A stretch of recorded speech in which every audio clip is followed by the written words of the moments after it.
तो दोस्तों आप सब लोगों को पता ही होगा कि पिछले साल चाइना के द्वारा किए जाने वाले घुसपैठ के प्रयास के बाद ईस्टर्न लद्दाख में भारत और चाइना के बीच में एक झड़प भी हुआ और उसके बाद से लेके अब तक ईस्टर्न लद्दाख में दोनों देशों के बीच में टेंशन है। पर अब रिपोर्ट में बताया जा रहा है कि ये जो टेंशन है ये खाली ईस्टर्न लद्दाख में सीमित नहीं है, बल्कि ये लाइन ऑफ एक्चुअल कंट्रोल के लगभग हर एक हिस्से में फैल चुका है। हाल ही में आप लोग ये भी सुने होंगे कि तवांग मतलब अरुणाचल प्रदेश के बॉर्डर के नजदीक चाइना के द्वारा भारी भरकम डिप्लॉयमेंट किया जा रहा है और उसे काउंटर करने के लिए भारत द्वारा भी अपना डिप्लॉयमेंट किया जा रहा है। पर इससे भी बड़े और इम्पोर्टेंट बात यह है कि चाइना को काउंटर करने के लिए भारत के द्वारा अमेरिकन हथियारों का तैनाती किया जा रहा है। दोस्तों आज के इस वीडियो में मैं आप लोगों को बताऊंगा कि कैसे भारत और चाइना का ये झड़प अब तवांग के क्षेत्र तक पहुंच चुका है और कैसे चाइना को काउंटर करने के लिए भारत के द्वारा अमेरिकन हथियारों का तैनाती किया जा रहा है। जबकि साथ में यह भी बताऊंगा कि भारत कौन कौन सा हथियारों का तैनाती इस क्षेत्र में कर रहा है और कर चुका है और इसमें कितना अमेरिकन हथियार है और कितना भारत के स्वदेशी हथियार है। तो डिटेल में जानने के लिए वीडियो के आखिर तक बने रहिए और चैनल को सब्सक्राइब और वीडियो को लाइक जरूर कीजिए। तो हाल ही के ब्लूमबर्ग के एक रिपोर्ट में जानकारी दिया गया है कि भारत के द्वारा हाल ही में ही अमेरिका से हासिल किया हुआ हथियारों को नया ऑफेंसिव स्ट्रेटेजी के तहत चाइना के साथ झड़प वाले क्षेत्र के नजदीक तैनात किया जा रहा है।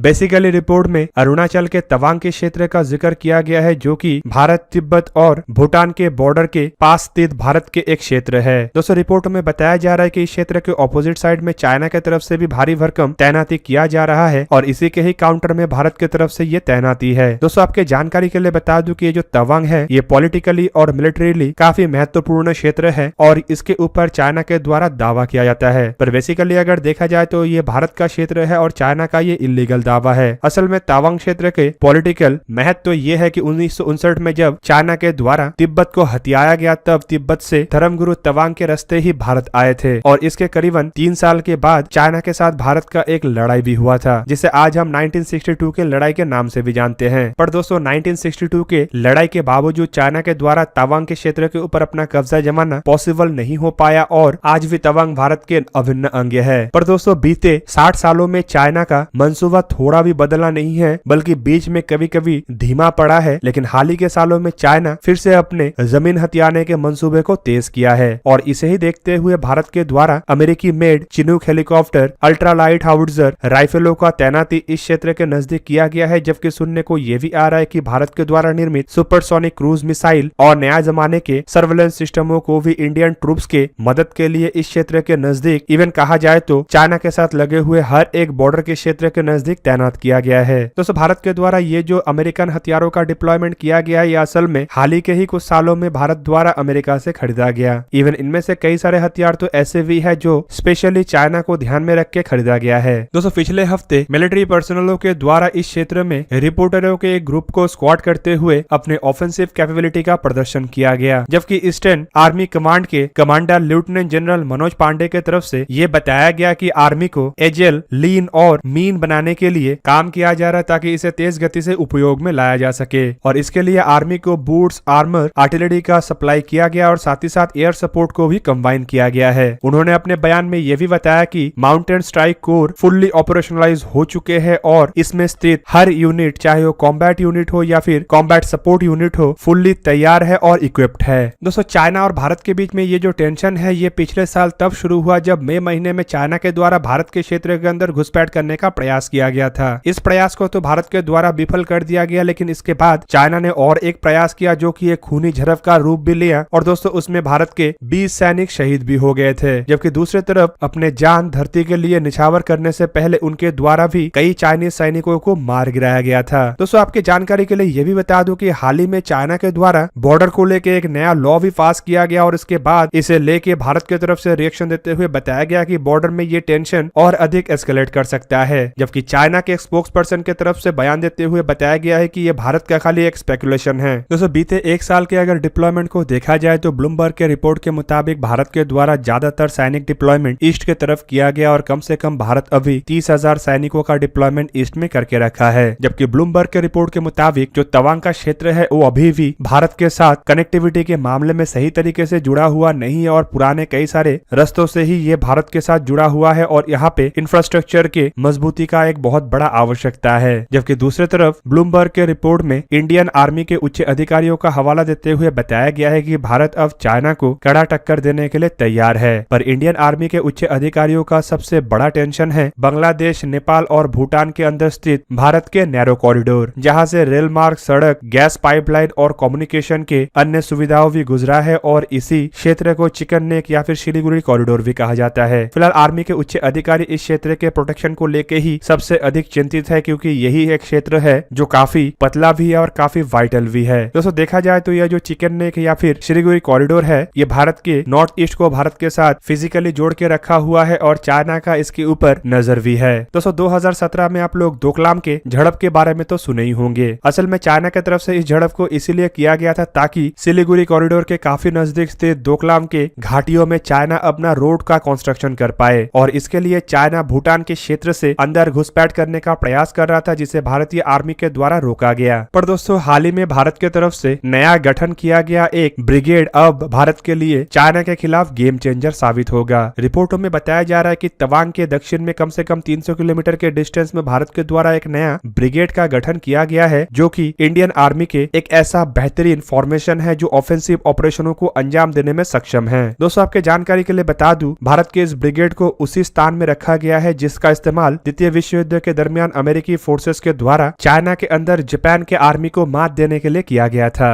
मतलब स्ट्रेटेजिकली ये बेस महत्वपूर्ण भी है और ऐतिहासिक रूप में ये बेस चाइनीज क्षेत्र के अंदर घुस के दुश्मन को मार गिराने के लिए भी इस्तेमाल हो चुका है। दूसरी तरफ इंडियन एविएशन ब्रिगेड फिलहाल चिनूक जैसे अमेरिकी मेड हेलीकॉप्टरों से भी लैस है, जो पहाड़ी ऑल्टीट्यूड में सामान से लेकर ट्रूप्स सब कुछ डिप्लॉय कर सकता है। इवन दोस्तों हाल ही में आप लोग सुने होंगे कि किस तरीके से चाइना के साथ लगे हुए बॉर्डर के ऊपर नजर रखने के लिए भारत के द्वारा इजरायली मेड अनमैन एरियल व्हीकलों का भी डिप्लॉयमेंट किया गया है, जो एक तरीके से रियल टाइम या फिर कहे तो लाइव फुटेज को ब्रॉडकास्ट कर सकता है, जो कि चाइना के हर एक हरकत का खुलासा करने में मददगार होगा। और दोस्तों खाली तैयारी हेलीकॉप्टर, हथियार या फिर आर्टिलरियों को लेकर नहीं, बल्कि भारत के इंजीनियरों के द्वारा दुनिया के सबसे लंबे 2 लेन टनल को भी इसी क्षेत्र में निर्माण किया जा रहा है। रिपोर्ट के मुताबिक ये जो टनल है ये करीब करीब 13,000 फीट मतलब 4,000 मीटर के ऑल्टीट्यूड में है, जो बॉर्डर के नजदीक बने हुए 317 किलोमीटर के रोड को अन्य रोडों के साथ बेहतरीन तरीके से कनेक्ट करेगा। और दोस्तों आपके जानकारी के लिए बता दूं कि ये जो 317 किलोमीटर के लंबा रोड है, इसे भी चाइना के साथ लगे हुए बॉर्डर के नजदीक ऐसे बनाया गया है कि इसका इस्तेमाल करके इंडियन आर्मी तेज गति से किसी भी क्षेत्र से और एक क्षेत्र में जा भी सके और अपने डिप्लॉयमेंट भी कर सके। दोस्तों नॉर्थ ईस्ट को भारत के अन्य क्षेत्रों के साथ बेहतरीन तरीके से कनेक्टेड करने के लिए इस गवर्नमेंट के द्वारा कई तरीके के रोड, पुल्स और टनल्स का निर्माण किया जा रहा है, जो खाली कम्युनिकेशन को मजबूत नहीं बनाएगा बल्कि तेज गति भी करेगा। मतलब जिस क्षेत्र में अब से पहले इंडियन आर्मी या फिर इंडिया के सिविलियनों को जाने के लिए कई घंटों का समय लगता था या फिर कई दिनों का इंतजार करना पड़ता था, उस क्षेत्र में अब भारत के आर्मी हो या फिर सिविलियन हो कुछ ही घंटों में पहुंच सकेंगे। दूसरी तरफ ऐसे रोडों को इस तरीके से निर्माण किया जा रहा है कि इस रोड का इस्तेमाल खाली आवागमन के लिए नहीं बल्कि माल ढुलाई के लिए भी किया जा सके, और आवश्यकता पड़ने पे आर्मी के भारी इक्विपमेंटों को भी ऐसे रोडों का इस्तेमाल करके एक क्षेत्र से दूसरे क्षेत्र तक लिया जा सके। कम्युनिकेशन का अगर बात कहा ही जा रहा है तो गवर्नमेंट की तरफ से कई सारे रिमोट एरिया में नया एयर स्ट्रिप और छोटे एयरपोर्टों का भी निर्माण किया जा रहा है, ताकि हवाई मार्ग से भी भारत के दुर्गम एरिया के लोग अन्य एरिया के साथ कनेक्टेड रहे, जबकि ऐसे एयर स्ट्रिप का इस्तेमाल आवश्यकता पड़ने पे आर्म फोर्सेस भी कर सकेगा। और दूसरी तरफ आपके जानकारी के लिए बता दूं कि कई सारे एडवांस लैंडिंग ग्राउंड और एयर स्ट्रिप के ऊपर इंडियन आर्मी के द्वारा भी और इंडियन एयरफोर्स के द्वारा भी काम किया जा रहा है, जो बॉर्डर के काफी नजदीक होने के साथ साथ ऐसे स्ट्रेटेजिक लोकेशन में है जिसका इस्तेमाल किसी भी तरीके के लड़ाई के दरमियान किया जा सकेगा। दोस्तों बेसिकली चाइना का तिलमिलाहट इसे ही लेके है कि क्यों भारत के द्वारा बॉर्डर के नजदीक अपने इंफ्रास्ट्रक्चर को मजबूत किया जा रहा है। दोस्तों इंफ्रास्ट्रक्चर मजबूत होने पर इंडियन आर्मी के तेज गति से डिप्लॉयमेंट भी हो सकेगा और इंडियन आर्मी के द्वारा जो पेट्रोलिंग किया जा रहा है उसे भी तेज गति किया जाएगा। और डिप्लॉयमेंट और पेट्रोलिंग अगर तेज गति से होता है तो चाइना जिस तरीके से हर साल भारत के अंदर घुसपैठ करने का प्रयास कर रहा है उसे भी चाइना कर नहीं पाएगा। इवन चाइना का जो विस्तारवादी नीति है उसके ऊपर भी लगाम लगेगा। पर जो नया चाइना के बॉर्डर लॉ लाया गया है वो एक तरीके से अगर देखे तो चाइना के गवर्नमेंट के द्वारा पास किया गया एक ऐसा लॉ है जो